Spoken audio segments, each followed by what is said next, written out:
আর গতকালই আমরা দেখেছি বিকাশ ভবনে চাকরিহারাদের প্রতিবাদ সভায় পড়ুয়ারা এসেছিল। রিপোর্ট তলব এবার রাজ্য শিশু অধিকার সুরক্ষা কমিশনের। জুভেনাইল জাস্টিস অ্যাক্ট লঙ্ঘনের অভিযোগ করছে তারা। বিধাননগর কমিশনারেটের কাছে রিপোর্ট চাইল রাজ্য শিশু অধিকার সুরক্ষা কমিশন। 3 দিনের মধ্যে বিধাননগর কমিশনারেটের কাছে রিপোর্ট চাইল কমিশন।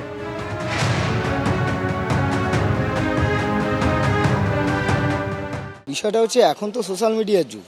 এখন 15 তারিখ যে ঘটনাটা ঘটেছে তাতে শিক্ষক শিক্ষিকারা এবং শিক্ষাকর্মীরা এই যে ধরুন পুলিশের দ্বারা এই যে আঘাতপ্রাপ্ত হলো, মাথা থেকে রক্ত বেরোলো, কারো চোখ ক্ষতিগ্রস্ত হলো, হাত পায়ে চোট লাগলো, রক্ত ঝরলো, এবার এই বিষয়গুলো তো তারা দেখছে। যেমন আমি যে স্কুলে পড়ি সেই স্কুলেই ছেলেমেয়েরা আমাকে ফোন করেছে যে স্যার আপনাদের এভাবে মারলো, তো তারাও এটাতে ব্যথিত। কিন্তু আমরা তো জানি যে তারা এতটাই ব্যথিত, তারা এখানে আসতে চাইছে, কিন্তু আমরা কিন্তু তাদের কখনোই কিন্তু আমরা আসতে বলছি না। সমস্ত ছাত্রছাত্রীরা রয়েছে তারা নিজের স্বতঃস্ফূর্তভাবে তারা হঠাৎ এসে কালকে এখানে এসেছে। এবার সেক্ষেত্রে অভিভাবকের সঙ্গে তারা এসেছে এবং তারা স্বতঃস্ফূর্তভাবে তারা কিছু প্রতিবাদ তারা করেছে। এবার সেইখানটা থেকে আমি এটাই বলবো যে কখনোই এই ব্যাপারটাতে কখনোই মানে আইনত আমার মনে হয় কোনো কিছু হওয়ার কথা না। কেননা হ্যাঁ তারা বাচ্চা, এটা সত্যি কথা, কিন্তু যেহেতু তাদের প্রিয় শিক্ষক শিক্ষিকারা মার খেয়েছে তো তাই তারা তাদের মতনভাবে এসেছে, তারা ইয়ে করেছে। আমরা কিন্তু কাউকে কিন্তু ডাকিনি। হকের চাকরি ফেরতের দাবিতে টানা আন্দোলন করে যাচ্ছেন চাকরিহারা শিক্ষক শিক্ষিকারা। পুলিশের মারও জুটেছে তাদের। সেই শিক্ষকদের বিরুদ্ধে মামলা হয়েছে। এবার সেই শিক্ষকদেরই থানায় তলব করা হলো।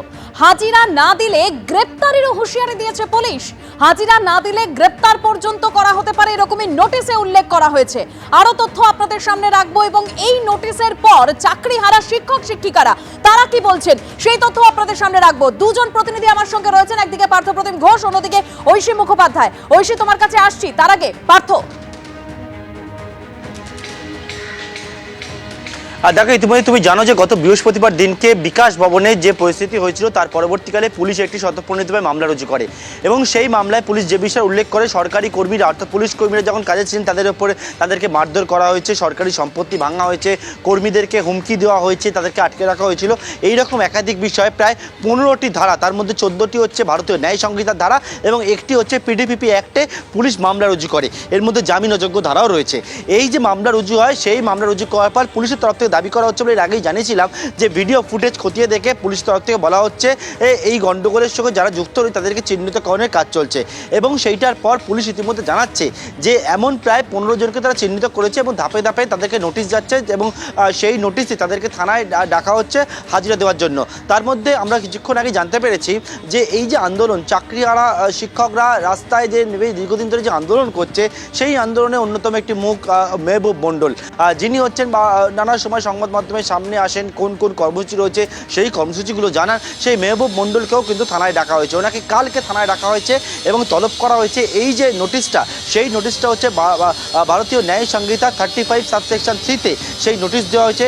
সেই নোটিশ দিয়ে উল্লেখ করা হয়েছে যেমন ওনাকে কালকে ডাকা সকাল 11টার সময়, এইরকম পরশু এবং তারপরের দিনকে এরকম ধাপে ধাপে যারা চাকরিহারা শিক্ষক তাদেরকে কিন্তু বিধাননগর নর্থ থানায় আসতে বলা হয়েছে, হাজিরা দিতে বলা হয়েছে এবং কি সেখানে উল্লেখ করা হয়েছে তাদের বিরুদ্ধে অভিযোগ সেটা হচ্ছে যে যে সরকারি সম্পত্তি নষ্ট, সরকারি কর্মীকে কাজে বাধা দেওয়া, সরকারি কর্মীকে হুমকি সহ একাধিক বিষয় রয়েছে এবং তার জন্য তাদেরকে জিজ্ঞাসাবাদ করার প্রয়োজন রয়েছে। আরও গুরুত্বপূর্ণ বিষয়, এই নোটিশে একেবারে স্পষ্ট করে পুলিশ উল্লেখ করেছে যে বিএনএসের ভারতীয় ন্যায় সংহিতা 35 সাবসেকশন 6-এ যদি তারা এই নোটিশকে কমপ্লাই না করেন অর্থাৎ থানায় না আসে তাহলে কিন্তু তদন্তকারী অফিসার ওনাদের গ্রেপ্তার পর্যন্ত করতে পারে। এই বিষয়টা স্পষ্ট করে একেবারে নোটিশে উল্লেখ করা হয়েছে। আবারও বলবো, কালকে সকাল 11টায় এই আন্দোলনের অন্যতম একজন মুখ মেহবুব মণ্ডল, ওনাকে সহ বেশ কয়েকজনকে পরশুও রয়েছে এবং 21 তারিখ বুধবার দিনকেও রয়েছে সকাল 11টার সময় এরকম চাকরিহারা যারা শিক্ষকরা যারা রাস্তায় বসে রয়েছে তাদের দাবিতে এবং তাদেরকে কিন্তু পুলিশের মামলার পর এবার পুলিশের নোটিশ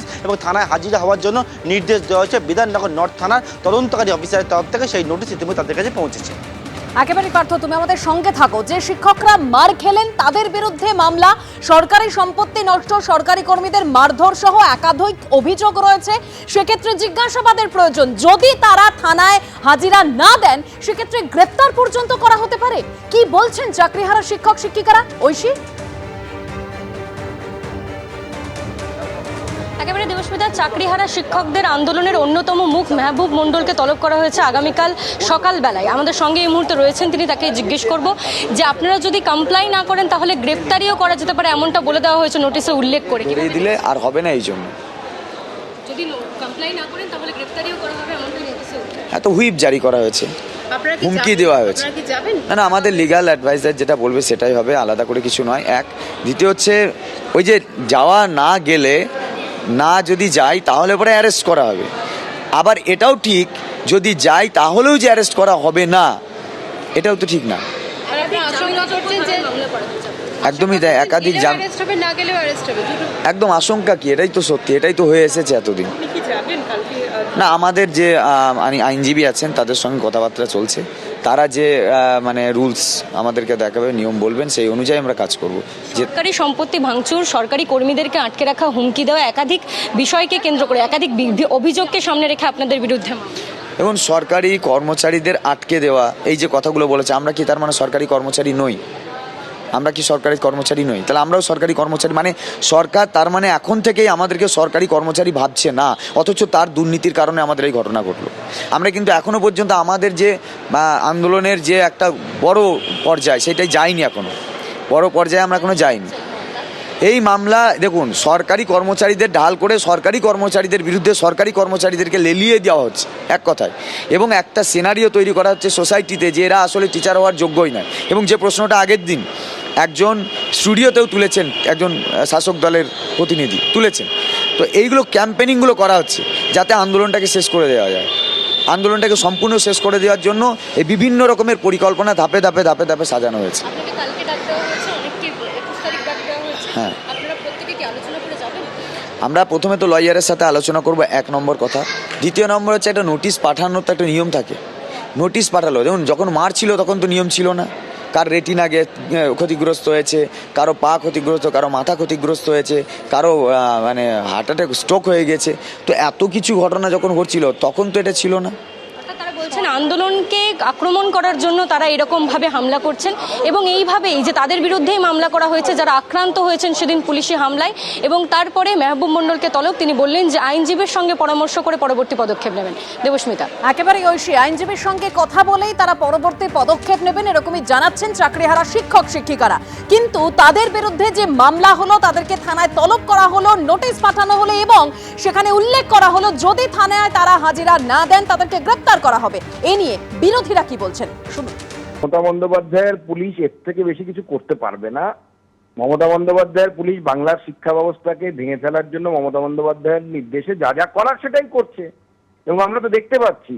সত্যজিৎ রায় সেই সময় হীরক রাজার দেশে দেখিয়ে গেছিলেন কি হবে। উদয়ন পণ্ডিতের সাথে যা যা ঘটেছিল সেটাই বর্তমান যুগের উদয়ন পণ্ডিতদের সাথে ঘটানোর চেষ্টা করছে বর্তমানে হীরক রানী আমাদের। এবং এর বিরুদ্ধে ভারতীয় জনতা পার্টি রাস্তায় আছে। আগামী মঙ্গলবার আমরা প্রয়োজনে পুলিশকে ঘেরাও করব, এবং শিক্ষকদের বিরুদ্ধে যে অত্যাচার হয়েছে এবং এখনো যে পুলিশি অত্যাচার চালানোর, রাষ্ট্রীয় অত্যাচার চালানোর চেষ্টা হচ্ছে এই সরকারের তরফ থেকে, তার বিরুদ্ধে আমাদের যুব মোর্চা আগামী মঙ্গলবার আন্দোলন শুরু করবে। কারণ নেই, তখন যে লিখে গেছিলেন যারা, তারা বোধহয় এই রকমের একটা সময় মানুষের কল্পনার মধ্যে না আসলেও তাদের কল্পনার মধ্যে এসেছিল যে একটা কমপ্লিটলি চোরেদের আইন, দুর্নীতিগ্রস্তদের আইন, টাকা যারা লুট করেছে তাদের আইন। এটা শুধু শাসকের আইন না, শাসক দলের সমর্থন করেন বহু মানুষ লজ্জা পাচ্ছেন, ভাবা যায় না। এটা একেবারে দুর্নীতিগ্রস্ত, লুঠেরা, টাকা চোর, চাকরি চোর, এই সব ব্যানার্জি পরিবারের আশ্রয়ে পুষ্ট হচ্ছে একটা গোষ্ঠী যারা শুধু লুট করতে জানে। এবং সেই কারণে যারা চাকরি চুরি করেছে তাদের পাশে সরকারের পুলিশি ব্যবস্থা, পুলিশ মানুষের ট্যাক্সের টাকায় বাইরে পায়, বন্ধ করুক। চোরের টাকায় পুলিশ পুষুক, কিন্তু চোরের টাকায় পুলিশ পোষা হচ্ছে। যারা স্বচ্ছ, ন্যায্য, যোগ্য, তাদের চাকরি 12টা বাজানো হয়েছে। মুখ্যমন্ত্রী তাদেরকে প্রতারণা করেছেন আরো একবার, তাদেরকে ডাকছেন বলে যারা চাকরি চোর তাদের দিয়ে মিটিং করেছেন, এবং করে বলেছেন আমি সব দেখছি বলে কিছুই দেখলেন না, কাজে কাজ করলেন না। এর দায় তো পুলিশ মন্ত্রী, তার মন্ত্রীরা জেলে, তার মন্ত্রীরা যুক্ত, এবং সেটার দায় তিনি অস্বীকার করতে পারেন না।